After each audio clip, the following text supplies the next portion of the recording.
权威认证9.5分，肖战沧海船被恶意差评埋分，这波操作太离谱。9.5 Race 7.1，肖战沧海船评分冰火两重天，恶意差评风波引全网热议。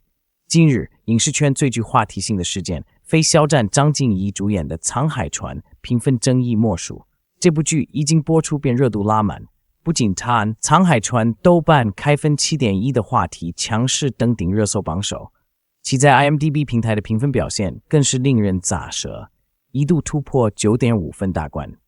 要知道 IMDB 作为全球极具权威性的评分网站，其数据向来被视为衡量作品国际影响力的重要标尺。一边是国际权威平台近乎封神的超高赞誉，另一边却是国内豆瓣平台7.1分的冷静反馈。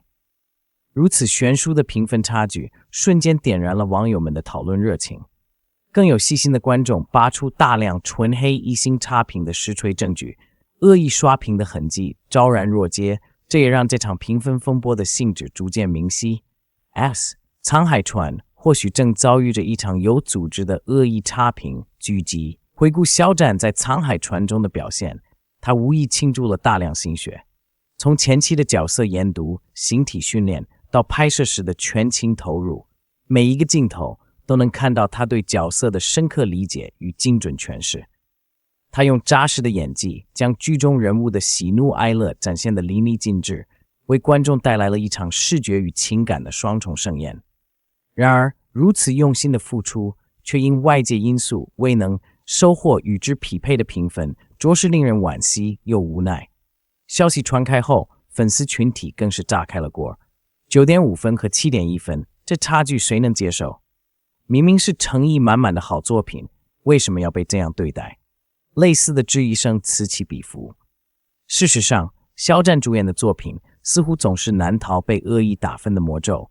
从早期作品到如今的《沧海船》，每一次都让粉丝们倍感揪心。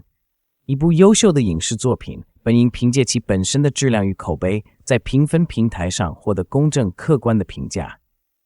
《沧海船》在 IMDB 上的高分，印证了其在海外市场收获的认可与喜爱，也从侧面反映出作品的品质与魅力。我们期待着国内评分环境能够回归理性，让每一部用心制作的作品都能得到应有的尊重与肯定。前路漫漫，演艺征程正常，衷心祝愿肖战在未来的演艺道路上继续保持热爱，砥砺前行，也期待他接下来的作品能够一帆风顺，用实力打破质疑，用作品征服观众。致藏海，余生的你要活成自己。2025年5月18日，我认识了你。2025年6月5日，我读懂了你。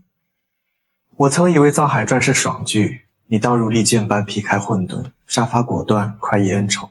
可当真正看完，我才明白，你的一生终是一场以痛为舟的渡河。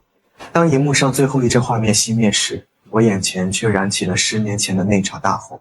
你从焦尸堆里爬出来的模样，那个被浓烟呛得干呕的之怒，眼神里跳动着比火焰更骇人的光。那是你生命的重启，是你余生注定的阴霾。你随星斗高明隐居10年，学看欲之法，习纵横之术。乾隆入渊之时，你藏起智奴，化身藏海，只身入境，去迎接那比死亡更残酷的宿命。这里你肯定不知道吧？高明星斗如父亲般的2位师傅，用10年谎言为你编织了一张生命图鉴。你初入京城就被命运上了一课，点天灯的教训你应该不会忘吧？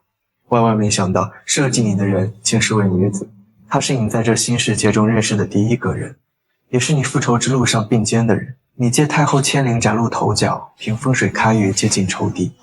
当你终于见到仇人的那一刻，你心里在想什么？复仇、愤慨。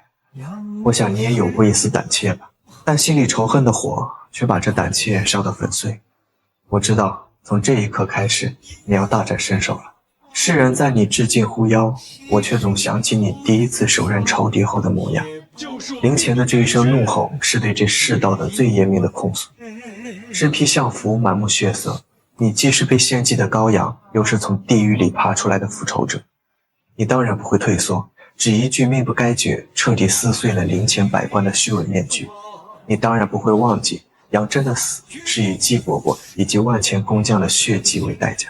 你步步为营，小心谋划，从左灵台博士到侯府长史，你终于走到了仇敌的近旁，策反庄二，离间庄草，试探永柔，一出出连环计，让庄如影和曹敬贤你死我活。城门外，在这漫天飞雪中，你第一个大仇得报。望向眼前的尸山血海，我看得出你并不欢喜。你说你早就不是人了，你的人生只剩这一条路了。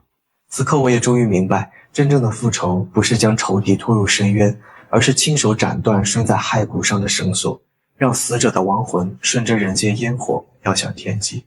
雪中的无声哭泣，你像一个委屈的孩子。这10年以来，你始终被仇恨裹挟，只有这一瞬间，你可以彻底卸下一切，允许自己有着片刻的脆弱。当你亲手焚烧双亲遗骸时，火光映照下的藏海不再是被复仇者的身份禁锢，而是开始寻找超越仇恨的生命意义。这何尝不是一种自我救赎呢？祝你10年复仇的恩公面具揭开的瞬间，让你更残忍地发现灭门惨案背后牵扯的朝堂隐秘与鬼玺阴谋。这一刻开始，个人恩怨在家国大义前被重新度量。你知道，鬼玺的力量终将成为划破这天下苍生的刀枪。那个不拘10年、舍弃人性、蛰伏暗处的所谓的恩公，最终竟被自己内心的阴兵吓死。权力巅峰的虚妄在此刻显露无遗，恰如鬼玺散发的绿光里映照的帝王痴梦，最终不过是恐惧死亡的道理。墓穴之外，你与意中人双向奔赴。这一刻，天光炸开，洒向大地，照亮了你10年尘封的心，也照亮了万千苍生的路。城门口，你与初入京城的另一个自己擦身而过，自我凝视却无法对视，是这10年权谋的据点。前者是吞噬生命的权力图腾，后者是救赎伤痕的记忆容器。这一刻，个体的出走已然构成对复仇最温柔的判例。2个藏海，同样是2个之怒，双重身影恰似仇恨长河中的2朵浪花，在相撞的瞬间完成了对抗与和解的永恒辩证。大仇得报，尘埃落定。这一路，你用隐忍的光洗脱着世道的脏。翻云是你，覆雨是你，生杀是你，予夺是你，冰冷是你，炙热是你，天下是你，苍生是你，我也是你。愿你今后再不必做执棋者，只当个饮茶的闲人，听言下雨，看灶上烟。一个曾在深渊边缘与你同行的观众。2025年6月5日，芒种日。杀我便用亲情刀，今天此刻，我要为高明师傅一大哭，为这10年的真心谎言一大哭。看完《藏海传》38集，我为什么要花钱买眼泪？高明下线，家人重逢，这一集又是可以封神的存在。10年谎言，尽藏真心。高明表面是藏海的师傅，他10年间教授藏海纵横之术，帮助其布局复仇大计，实则是受制于赵秉文的一枚棋子。他设计瞒天过海，从赵秉文眼皮子底下救下藏海。他明知赵秉文给他的这杯茶里有毒，但仍决绝饮下。城门外人潮汹涌，他倒在了这一场用10年谎言编织的罗盘中。他说他骗了藏海10年，一直欠他一声对不起。他谢幕六出，不知道赵秉文就是藏海的仇人，不必忍受这份内心的煎熬。他也羡慕星斗比他先走一步，他知道星斗比他看得更明白，知道早晚会有这么一天，但同时他也庆幸他陪伴藏海的时间比所有人更长。他会把自己攒了一辈子的积蓄换成崭新银票送给他最爱的徒弟。他会说这天底下就没有让徒弟顶在前面，师傅先走的道理。